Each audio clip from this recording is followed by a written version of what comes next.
লৈ আহিছো এটা গুৰুত্বপূৰ্ণ খবৰ। ৰাজ্য চৰকাৰৰ বিৰুদ্ধে দিল্লী কঁপাবলৈ সাজু হৈছে আমছু। শ শ সংখ্যালঘুক লগত লৈ আমছু ৰাওনা হৈছে দিল্লীলৈ আৰু দেশৰ সকলো মুছলমান সংগঠনৰ সৈতে একত্ৰিত হৈ ৰাজ্য চৰকাৰৰ বিৰুদ্ধে সাব্যস্ত কৰিব উত্তাল প্ৰতিবাদ। দিল্লীৰ আকাশ বতাহ কঁপাই তোলাৰ হুংকাৰ প্ৰদান কৰিছে আমছুৰ সভাপতি ৰেজাউল কৰিম চৰকাৰে আৰু এই সন্দৰ্ভত লৈ আহিছো সবিশেষ। জনাই আছো টাইমে বিগ ব্ৰেকিং। ৰাজ্য চৰকাৰৰ বিৰুদ্ধে দিল্লী কঁপাবলৈ সাজু হৈছে আমছু। ইতিমধ্যে আমছু শ শ কৰ্মীক লগত লৈ দিল্লীলৈ ৰাওনা হৈছে আৰু ৰাজ্য কঁপোৱা হুংকাৰ প্ৰদান কৰিছে। দিল্লী কঁপাব সংখ্যালঘুৱে। চৰকাৰৰ বিৰুদ্ধে হাজাৰ হাজাৰ সংখ্যালঘুৱে গৰ্জন কৰিছে আৰু দিল্লীত একত্ৰিত হ'ব দেশৰ সকলো মুছলমান সংগঠন আৰু ৰাজ্য চৰকাৰৰ বিৰুদ্ধে উত্তাল প্ৰতিবাদ সাব্যস্ত কৰিব।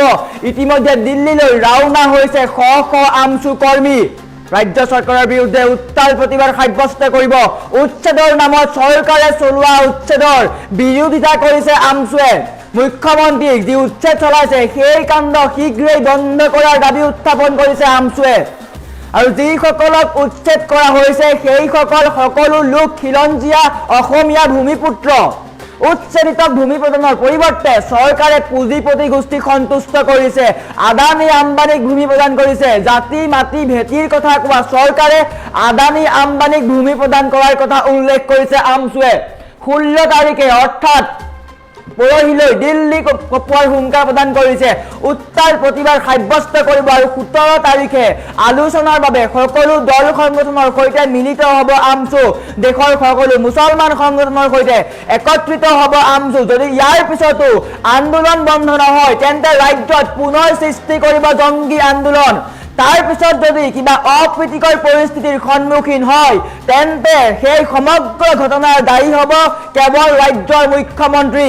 দেশৰ সকলো মুছলমান সংগঠনৰ সৈতে একত্ৰিত হৈ আন্দোলন কৰিব। যদিহে উচ্ছেদ বন্ধ নকৰে তেন্তে অনাগত দিনত ৰাজ্য কঁপোৱাৰ হুংকাৰ প্ৰদান কৰিছে। কিন্তু তাৰ পিছতো কিন্তু মুখ্যমন্ত্ৰীগৰাকীয়ে আমছু বা মুছলমানৰ যি প্ৰতিবাদ সেই প্ৰতিবাদ বন্ধ কৰিব নোৱাৰিব।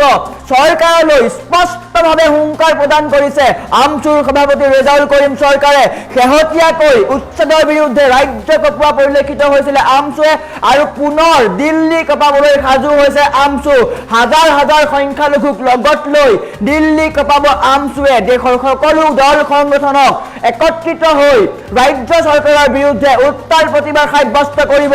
চৰকাৰে যি উচ্ছেদ চলাই আছে সেই উচ্ছেদৰ সম্পূৰ্ণ বিৰোধিতা কৰিছে আমছুৱে আৰু শ শ সংখ্যালঘুক লগত লৈ দিল্লী কঁপাবলৈ সাজু হৈছে আমছু।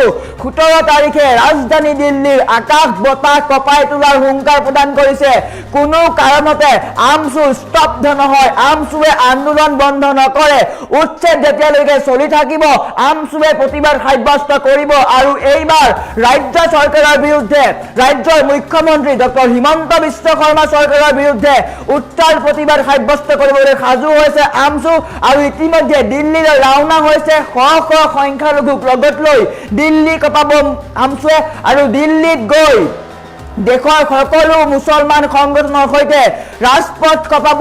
দিল্লীৰ ৰাজধানী কঁপাব আমছুৱে আৰু পোনপটীয়াকৈ ৰাজ্য চৰকাৰক স্পষ্টভাৱে হুংকাৰ প্ৰদান কৰিছে। যদিহে চৰকাৰে এই উচ্ছেদ বন্ধ নকৰে তেন্তে জংগীতকৈও জংগী আন্দোলন কৰি তুলিব। কিন্তু তাৰ পিছত যদি কিবা অপ্ৰীতিকৰ পৰিস্থিতিৰ সৃষ্টি হয় বা ৰাজ্যত অনিয়ন্ত্ৰিত পৰিস্থিতিৰ সৃষ্টি হয় তাৰ বাবে সম্পূৰ্ণ দায়ী হ'ব ৰাজ্যৰ মুখ্যমন্ত্ৰী ডক্টৰ হিমন্ত বিশ্ব শৰ্মালৈ স্পষ্টভাৱে হুংকাৰ প্ৰদান কৰিছে। শেহতীয়াকৈ ৰাজ্যৰ মুখ্যমন্ত্ৰী ডক্টৰ হিমন্ত বিশ্ব শৰ্মাই আমছুক লৈ ডাঙৰ মন্তব্য কৰিছিল। তেওঁ কৈছিল যদি আমছুৱে জংগী আন্দোলন কৰে তেন্তে আমিও জংগী আন্দোলন কৰিম। কিন্তু ৰাজ্যৰ মুখ্যমন্ত্ৰীগৰাকীক আওকাণ কৰি আমছুৱে ডাঙৰ বৃহৎ প্ৰতিবাদী কাৰ্যসূচী ৰূপায়ণ কৰিছিল আৰু বৰ্তমান সময়ত দিল্লী পৰ্যন্ত কঁপাবলৈ সাজু হৈছে আমছু। হাজাৰ হাজাৰ সংখ্যালঘুক লগত লৈ দিল্লী কঁপাব আমছুৱে। সকলো দল সংগঠনক একত্ৰিত হোৱাৰ আহ্বান, মুছলমানক ওলাই অহাৰ আহ্বান কৰিছে। যদি উচ্ছেদ বন্ধ নহয় তেন্তে সমগ্ৰ দেশ কঁপোৱাৰ হুংকাৰ প্ৰদান কৰিছে। দেশৰ সকলো ৰাজ্যৰ মুছলমান সংগঠনক লগত লৈ উত্তাল প্ৰতিবাদ সাব্যস্ত কৰিব ৰাজ্য চৰকাৰৰ বিৰুদ্ধে। ৰাজ্যৰ মুখ্যমন্ত্ৰী ডক্টৰ হিমন্ত বিশ্ব শৰ্মাক স্পষ্টভাৱে সকীয়াই দিছে আমছুৰ সভাপতিগৰাকীয়ে। যদিহে এই উচ্ছেদ বন্ধ নকৰে তেন্তে আপোনাৰ চৰকাৰৰ বিৰুদ্ধে আমি ইয়াতকৈও তীব্ৰ আন্দোলন গঢ়ি তুলিম। তাৰ পিছতো যদি গণতান্ত্ৰিক আন্দোলন অপ্ৰীতিকৰ পৰিস্থিতিৰ সৃষ্টি হয় তাৰ বাবে আপুনি দায়ী হ'ব, ৰাজ্যৰ মুখ্যমন্ত্ৰীগৰাকী দায়ী হ'ব বুলি স্পষ্টকৈ উল্লেখ কৰিছে। যদিহে উচ্ছেদ বন্ধ নকৰে তেন্তে ৰাজ্যত যদি কিবা পৰিস্থিতিৰ সৃষ্টি হয়, অপ্ৰীতিকৰ পৰিস্থিতিৰ সৃষ্টি হয়, উত্তপ্ত পৰিস্থিতি যদি সৃষ্টি হয় তেন্তে তাৰ বাবে ৰাজ্য চৰকাৰ দায়ী বুলি উল্লেখ কৰিছে। আৰু এইবাৰ উচ্ছেদৰ বিৰুদ্ধে দিল্লী কঁপাবলৈ সাজু হৈছে আমছু। চৰকাৰৰ বিৰুদ্ধে হাজাৰ হাজাৰ সংখ্যালঘুৱে গৰজিছে। চৰকাৰ বিৰোধী শ্লোগানেৰে উত্তপ্ত কৰি তুলিব সমগ্ৰ দেশ। এইবাৰ ৰাজ্যৰ পিছত সমগ্ৰ দেশ কঁপাবলৈ সাজু হৈছে আমছু। জংগীতকৈও জংগী আন্দোলন কৰিব। কোনো সংখ্যালঘু মনে মনে বহি নাথাকে। সংখ্যালঘুৰ ওপৰত যি অত্যাচাৰ হৈছে, যি অমানৱীয় কাণ্ড হৈছে তাৰ বিৰুদ্ধে গৰজিছে আমছু। আমছুৱে লগত লৈছে হাজাৰ হাজাৰ সংখ্যালঘু, হাজাৰ হাজাৰ মুছলমানক লগত লৈ আমছু দিল্লী কঁপাবলৈ সাজু হৈছে আৰু ৰাজ্য চৰকাৰৰ বিৰুদ্ধে উত্তাল প্ৰতিবাদ সাব্যস্ত কৰিব। আৰু কাইলৈ অৰ্থাৎ 17 তাৰিখে উত্তাল প্ৰতিবাদ সাব্যস্ত কৰিব। কোনো মনে মনে বহি নাথাকে বুলি উল্লেখ কৰিছে। বৃহৎ মন্তব্য আগবঢ়াইছে ৰাজ্য চৰকাৰৰ বিৰুদ্ধে। আমাৰ ওচৰত এক্সক্লুচিভ মন্তব্য আছে, পোনপ্ৰথমে মন্তব্য দেখুৱাই লোৱাৰ চেষ্টা কৰিছোঁ। আজি আমি এটা বৃহৎ সংখ্যালঘু ছাত্ৰ ইউনিয়নৰ প্ৰতিনিধি দল দিল্লীলৈ ৰাওনা হৈছোঁ। আপোনালোকে সকলোৱে জানে যে অসমৰ মুখ্যমন্ত্ৰী হিমন্ত বিশ্ব শৰ্মা ডাঙৰীয়া যি ধৰণে ভাৱে সংখ্যালঘুসকলৰ ওপৰত বৰ অত্যাচাৰ চলাই আছে আৰু শেহতীয়াভাৱে উচ্ছেদৰ নামত যি কাণ্ডবিলাক কৰি আছে ইয়াৰ আমি তীব্ৰ বিৰোধিতা কৰিছোঁ। আমি স্পষ্টকৈ মুখ্যমন্ত্ৰী ডাঙৰীয়াক কৈছোঁ যে এই কাণ্ডবিলাক বন্ধ কৰক। কাৰণ যিসকল মানুহক আপুনি উচ্ছেদ কৰি আছে এইসকল মানুহ ভাৰতীয় নাগৰিক, এইসকল মানুহ অসমৰ বাসিন্দা, এইসকল 70-80 বছৰ আগৰ পৰা NRCৰ নাম থকাৰ আগৰ পৰাই তেওঁলোকে এই অঞ্চলবিলাকত বসবাস কৰিছে, বিভিন্ন গৰাখহনীয়াৰ কবলত পৰি। সেইসকল মানুহক আজি ভূমিৰ পট্টা বিচাৰিছিলে, আজি বসুন্ধৰাত তেওঁলোকে এপ্লাই কৰিছিলে, সকলো কেঞ্চেল কৰি দিয়া হৈছে।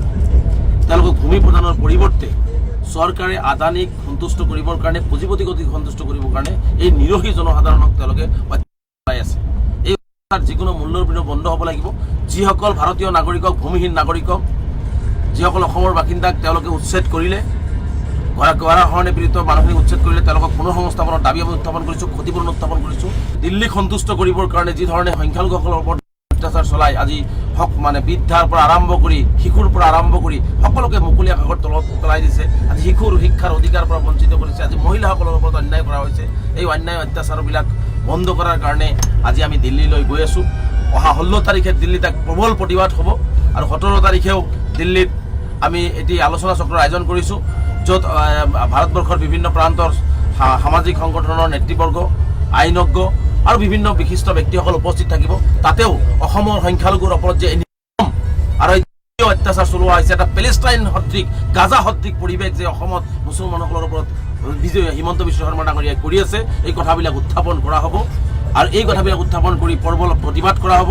যদি তাৰ পিছতো যদি মুখ্যমন্ত্ৰী ডাঙৰীয়াই এই আন্দোলন বা এই কথাবিলাক যদি নুশুনি যদি সংখ্যালঘুৰ ওপৰত এই ধৰণৰ অত্যাচাৰ চলাই থাকে, আমি অসমত আহিও এক বৃহৎ ভয়াবহ গণতান্ত্ৰিক আন্দোলনৰ কাৰ্যসূচী গ্ৰহণ কৰিম। তাৰ বাবে যদি কোনো অপ্ৰীতিকৰ পৰিস্থিতিৰ সৃষ্টি হয় সম্পূৰ্ণ অসমৰ মুখ্যমন্ত্ৰী জগৰীয়া হ'ব। প্ৰয়োজন হ'লে ভাৰতবৰ্ষৰ বিভিন্ন ৰাজ্যত, পশ্চিমবংগ, কেৰালা, হায়দৰাবাদ, মধ্যপ্ৰদেশ, উত্তৰ প্ৰদেশ, মহাৰাষ্ট্ৰ, গুজৰাট আদি অঞ্চলতো আজি ধৰ্ম নিৰপেক্ষ বিশেষকৈ আৰু ধৰ্মীয় সংখ্যালঘুসকলৰ যিসকল বুদ্ধিজীৱী আছে, বিভিন্ন সংগঠন আছে, তেওঁলোকৰ লগতো আমি আলাপ আলোচনা কৰি আমি সংখ্যালঘুসকলৰ ওপৰত যি নিৰ্মম অত্যাচাৰ চলি আছে এই নিৰ্মল অত্যাচাৰ বন্ধ কৰাৰ দাবী আমি উত্থাপন কৰিম। আমাৰ স্পষ্ট কথা যে প্ৰতিজন হিমন্ত বিশ্ব শৰ্মা ডাঙৰীয়া প্ৰতিজন ভাৰতীয় সংখ্যালঘুৰ ওপৰত যি অন্যায়ৰ অত্যাচাৰ কৰি আছে এইটো বন্ধ হ'ব লাগিব। যি ধৰণে বুলডোজাৰ চলাই সংখ্যালঘুসকলৰ ঘৰ বাৰী ভাঙি আছে এইটোও বন্ধ হ'ব লাগিব আৰু যিসকলক ইতিমধ্যে ভাঙিছে তেওঁলোকক উপযুক্ত ক্ষতিপূৰণৰ ব্যৱস্থা গ্ৰহণ কৰিব লাগিব।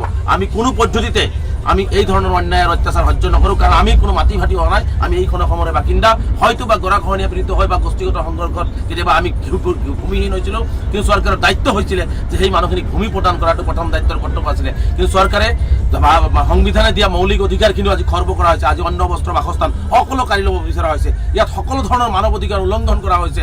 কেৱল মাত্ৰ হিমন্ত বিশ্ব শৰ্মা ডাঙৰীয়াই এইসকল মুছলমান হোৱাৰ কাৰণে, আলি আহমেদ হোৱাৰ কাৰণে এনেকুৱা ধৰণৰ কৰ্মৰাজিবিলাক কৰি আছে। গতিকে আমি স্পষ্টকৈ মুখ্যমন্ত্ৰী ডাঙৰীয়াক কৈছোঁ যে আপোনাক স্পষ্টকৈ কৈছোঁ যে আপুনি এই ধৰণৰ অন্যায় অত্যাচাৰ